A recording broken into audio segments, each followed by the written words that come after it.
Good evening and welcome to NTD News. I'm Stephania Cox. Here are today's top stories. Stock markets crash on the news of an oil price war. A U.S. stock plunge even triggered a 15-minute freeze on the trading floor, something not seen in the last 23 years. The Grand Princess cruise ship is finally docking in California. Passengers cheered as they got the news. They'll be scanned as they disembark. Presidential hopefuls Biden and Sanders face off tomorrow. It could be a defining moment in the race. Just in, all of Italy is now on lockdown. The coronavirus death toll continues to rise. And thanks to police officers' quick thinking, 2 suspects are saved from a burning vehicle after a high-speed chase ends in disaster.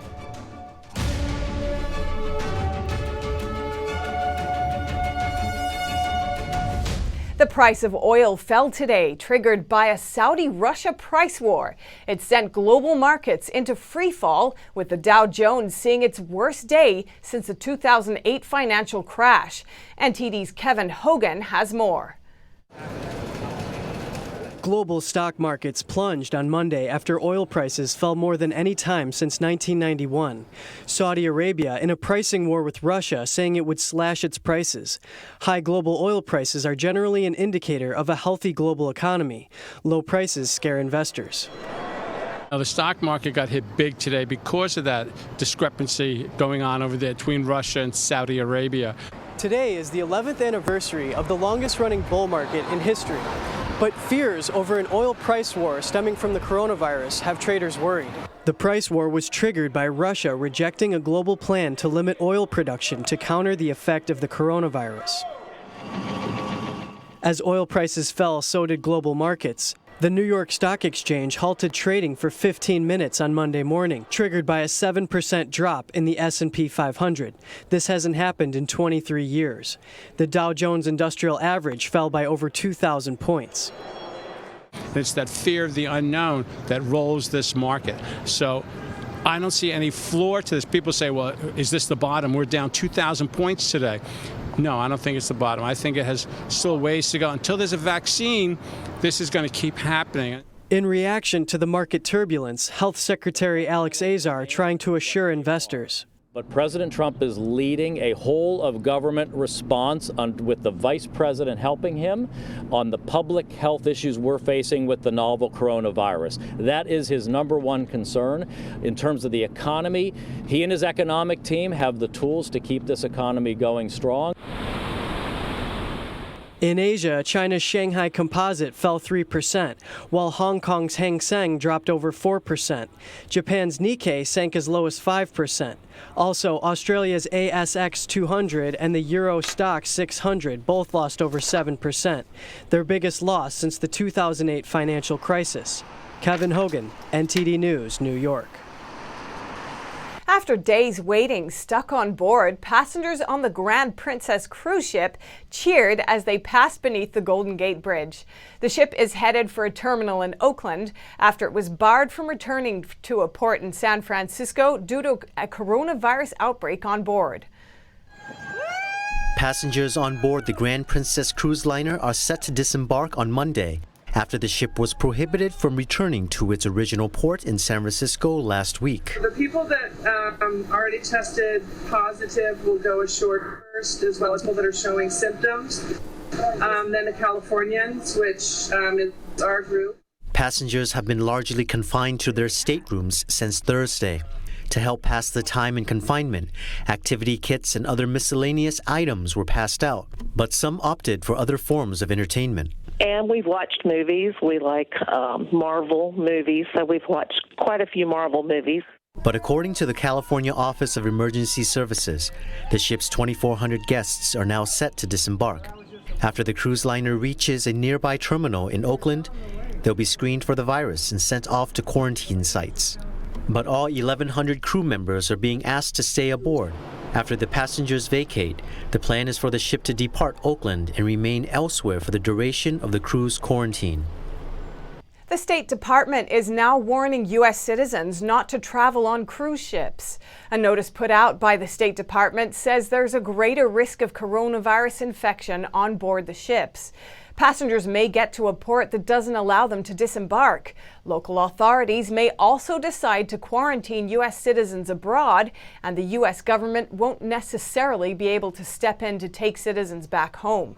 The government says elderly travelers and travelers with medical issues in particular are advised to steer clear of the ships. And New York State's coronavirus total now stands at 142, giving it the highest count of any U.S. state. Despite its ongoing state of emergency, the state's governor and New York City's mayor are reassuring the public that most people who do contract the virus will make a recovery. And they get on with their lives. Governor Andrew Cuomo declared a state of emergency Monday due to the coronavirus spread. The state total for the virus rose to 142, and in New York City, 8 new cases discovered since Sunday. There are now 20 confirmed cases in the city, according to Mayor Bill de Blasio, the majority of which are in Westchester County. Despite the spike in confirmed cases, both the mayor and governor reassured the public that most people will be able to recover. This spreads like the flu.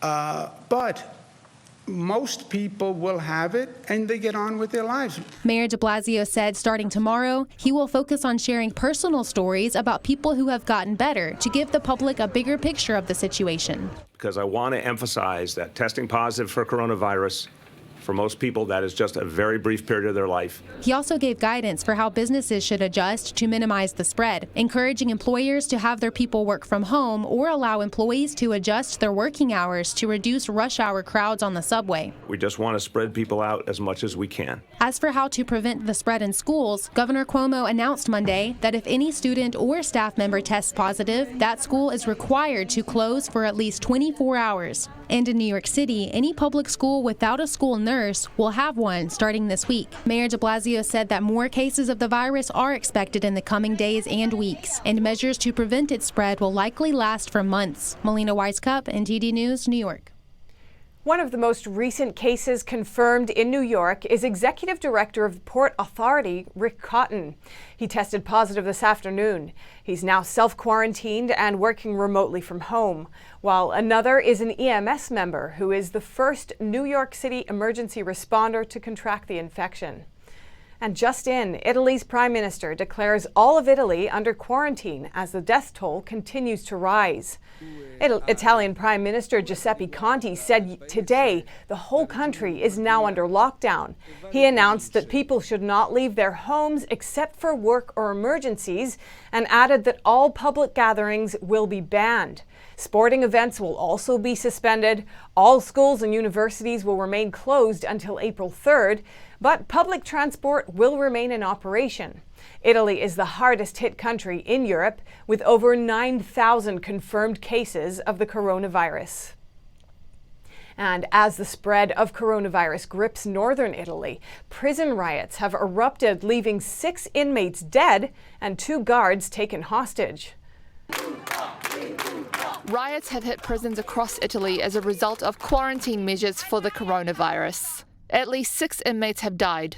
On Sunday, the government, as part of wider and sweeping quarantine measures, declared restrictions on family visitations, no direct contact with visitors, only phone and remote methods. That's what sparked the rioting. Amidst the chaos, 2 guards were taken hostage and released after police raids. The Justice Ministry said fires have been set at a number of prisons, causing severe damage. At least 25 prisons have seen violence. Of the 6 inmate deaths, 2 were caused by an overdose of stolen drugs from the prison infirmaries. The causes of the other 4 remain unclear. Hundreds have died from the virus in Italy.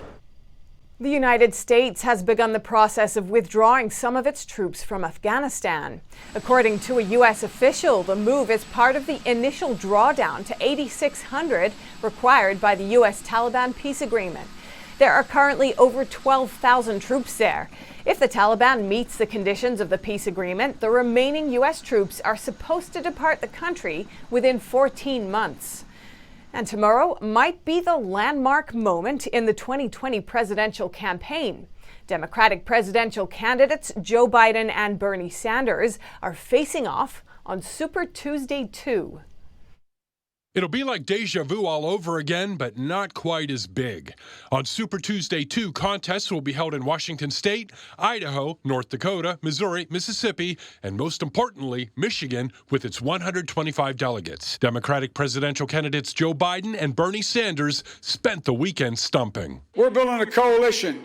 We're building a coalition that most successful presidents of our lifetime, Barack Obama, had started. Change never takes place from the top on down, always from the bottom on up. Each candidate received a big endorsement. California Senator Kamala Harris is backing Biden. We need a leader who really does care about the people and who can therefore unify the people. And I believe Joe can do that. While the Reverend Jesse Jackson is supporting Sanders. I talk these days about democratic socialism. What does all that mean? The opposite word is democracy, all for and by the people. Biden has a delegate lead over Sanders thanks to his dominant performance on the first Super Tuesday. This is not an election just for the soul of the Democratic Party. It's a battle for America's soul. Sanders, meanwhile, is still awaiting Super Tuesday results from delegate-rich California, where he is leading in a slow count, and focusing on Michigan, a state he narrowly won in 2016. President Trump, meanwhile, has already collected 833 delegates for the Republican nomination. His long-shot challenger, former Governor Bill Weld, has gathered a single delegate. And coming up, coronavirus quarantine center collapses in China. 11 people are dead. Learn more about the over 20 who are still missing when we return.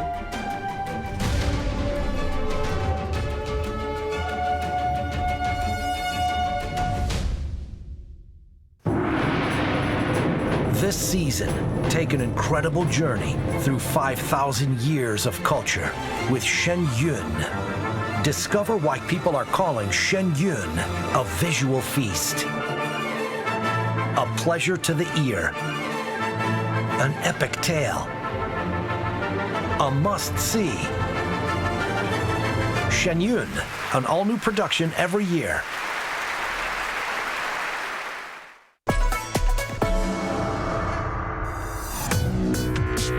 Viewers have described China Uncensored like The Daily Show, but about China. At the beginning, I was super excited when I got 500 views, and now the show's grown to about 500,000 subscribers on YouTube. One episode reached 7.9 million people. I'm a little freaked out that many people have seen my face. In 5 years, I see China Uncensored as the sole source of edutainment worldwide.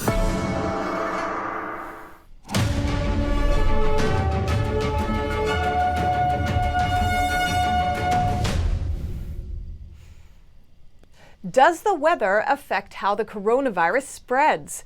We talked to an expert to find out. With coronavirus cases continuing to spread around the world, some are raising the possibility of the virus disappearing when the weather warms up. A professor at the Center for Communicable Disease Dynamics at Harvard School of Public Health, Mark Lipschitz, says it's unlikely, as there are still many uncertainties surrounding the coronavirus.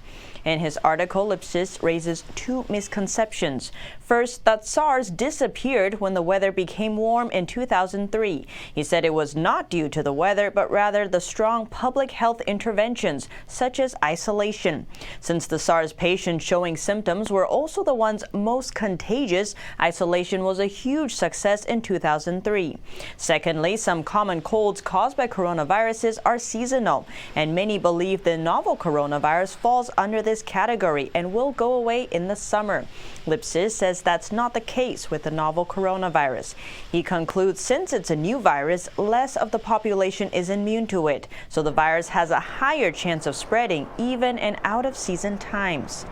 Banknotes returning to the U.S. from China are facing the same fate as travelers, being put under quarantine. A U.S. federal spokesperson said the Federal Reserve has begun putting repatriated dollars from Asia into quarantine for 7 to 10 days before recirculating them in the U.S. The policy was implemented on February 21st and was first reported by Reuters.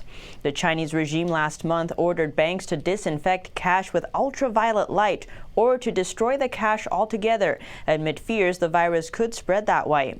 Banknotes are known to be filthy. A study by researchers at NYU in 2014 found 3,000 types of bacteria on dollar bills. And inconsistencies from the Chinese regime. From December 31st last year to January 11th this year, Wuhan's Health Commission was telling the public in their official notices that no medical staff were infected and there is no evidence for human-to-human transmission.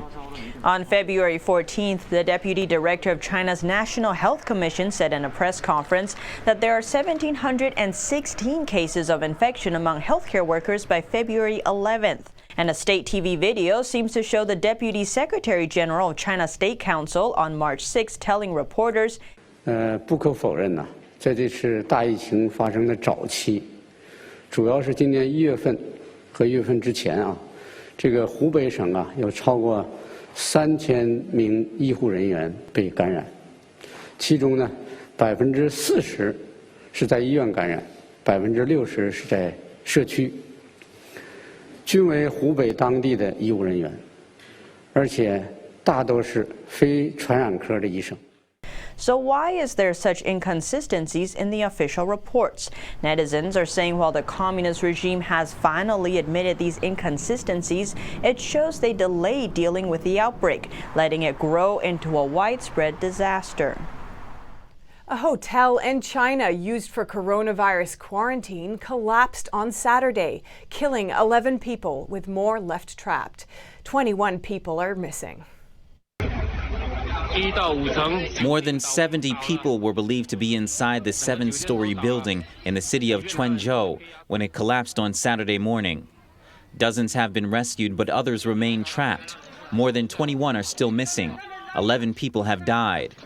The cause of the collapse is not yet known, but according to a local news report, the collapsed hotel had been renovated by the new owner, who converted the 4-floor building to 7 floors. A local resident told an NTD reporter that the hotel used to be a shopping center. This is the kind of project that's as flimsy and porous as tofu dregs. Before it was converted into a hotel, several floors were empty. During the conversion process, they were installing windows and separating some space into several rooms. Many problems occurred, such as the windows being squeezed and some shattered multiple times. Some doors were also deformed, but they opened the hotel anyway. In China, as long as you can pull some strings and you pay some money, there is nothing you can't do. Another resident said the hotel was not located in a safe place for use as quarantine. Most of the hotels and businesses are not allowed to operate recently, yet this hotel was allowed to be used for quarantine in a residential district, which is extremely inappropriate. According to local news, the owner of the building was summoned by the police. Internal documents from China reveal a shortage of face masks and a high risk of infection. Local Chinese authorities are still pushing companies to go back to work amid the coronavirus outbreak. NTD's Juliet Song has the details. Leaked documents show a city district in China pushing companies to get back to work despite a shortage of face masks and high risk of cross-infection. The document is a work report on the number of local companies resuming operations and the difficulty of meeting their needs for protective gear. It is drafted by the local Communist Party's Committee of Quancheng, a district with a population of over 680,000 in the city of Changchun in northeast China. All local industries, except those in restaurants and construction sites, are required to reopen by the end of February, the document says. By February 25th, over 60% of medium to large-scale companies in Quancheng had resumed operations. Companies of this scale employ hundreds to tens of thousands of people and have annual revenues of at least $280,000. The document says that as more industries go back to work, demands for protective gear are surging, and the local government is struggling to meet companies' daily needs. It says local governments supplied 3,500 face masks for local enterprises that would prove to even barely fill a large company's needs for a day. It's also difficult to secure face masks independently. And the gap between supply and demand is huge. An internal document from Changchun's Healthcare Security Bureau shows on February 17th, city officials released 10,000 masks, but there was demand for over 1 million on the same day. Without enough face masks, there's greater risk of infection. Despite the challenge of securing face mask supplies, the document says the city aims to get all companies to get back to work, a risky move at this time. Earlier this month, a worker in Anhui province was found to be infected with the coronavirus after going back to work. The company was then shut down, and over 170 close contacts were put in quarantine. Chinese media reported similar cases in other provinces. Reporting by Juliet Song, NTD News, New York. Next up, an all-female crew of emergency medical technicians in Brooklyn. Unlike any other, this one places an emphasis on modesty for Jewish women. More on that when we return.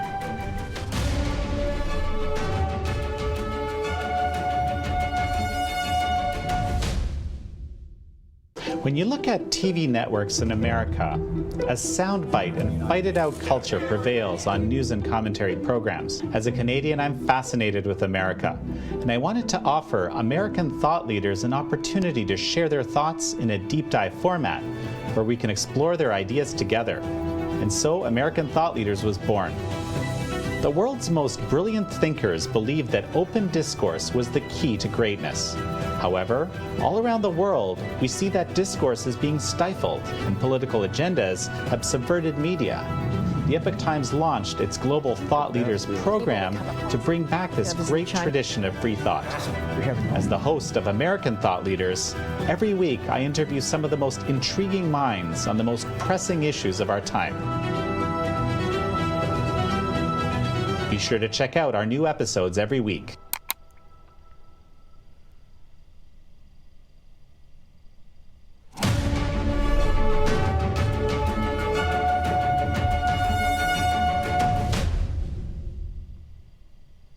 And moving on to Queens, New York, an all-female medical response team offers its tightly knit Jewish community a service like no other.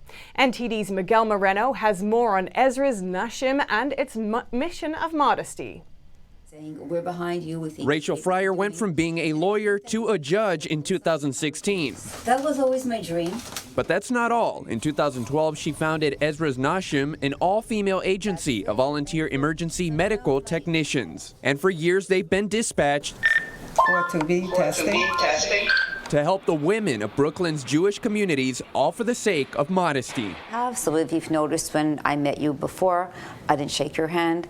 Part of the culture of modesty extends to physical contact between the genders. And although there are exceptions, like for an emergency, Fryer said women still need the option to choose whether they want women to treat them during that emergency. It's an option they didn't have before Ezra's Nashim came about. Aside from the fact that there is a male responder, it's a male responder who they know well. It's someone from the community, which adds to the level of embarrassment. For over 50 years, the all-male version, Hatzolah, has served both men and women. Fryer says that initially she proposed forming a female division with them, an offer they denied. She said she doesn't know why they denied, so we reached out to Hatzolah to find out, but received no reply. However, these EMTs took it into their own hands, and Sarah showed us how it's done. Okay. So here we have our oxygen. We have an oxygen tank. I'll show you how I lift it. All right. Okay. So we have this. We have oxygen. We wear our vests. And we have our defibrillator, and I'm ready to go. Where would you like to see me run to? But this equipment does come at a cost, and donations make it happen. We really completely rely on donations. And we always try to do different events and different things that will bring in money. Like their campaign for an ambulance, which successfully raised $20,000. Despite having reached their initial goal, they met with opposition from the city's EMS council last year, which denied their license for an ambulance. But by now, you've probably noticed that these EMTs are ambitious. They appealed that decision to the state, and the case is now pending. But my mother always taught us that you stand up for what's right, and you don't buckle down, and that God really runs the world. So if you're doing something that's right, and you believe that God runs the world, just keep on going, keep having faith, and it's just a question of time. Fryer has said that what they're doing isn't feminist. However, it is recognizing that women have always traditionally cared for and looked after other women. Miguel Moreno, NTD News, New York. And still to come, an intense car chase ends with a vehicle flipping over and catching fire. See the accident firsthand when we return.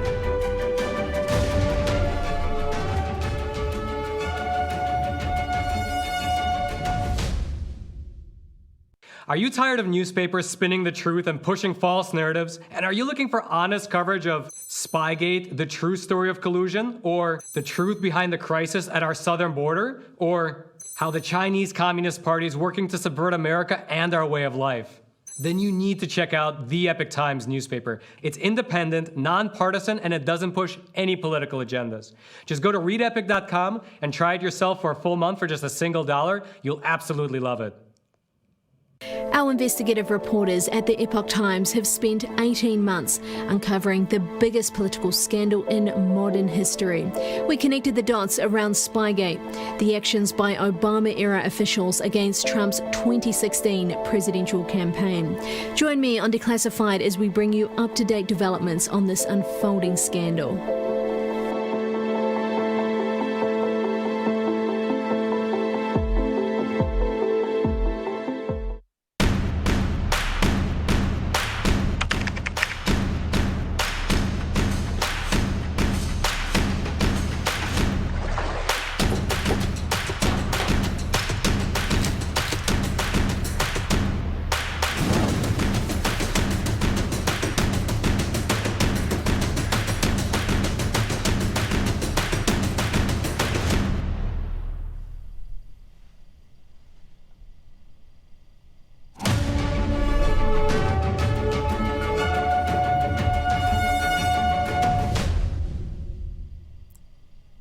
And in Oklahoma, police officers rescued 2 suspected car thieves after an intense high-speed chase ends up in flames.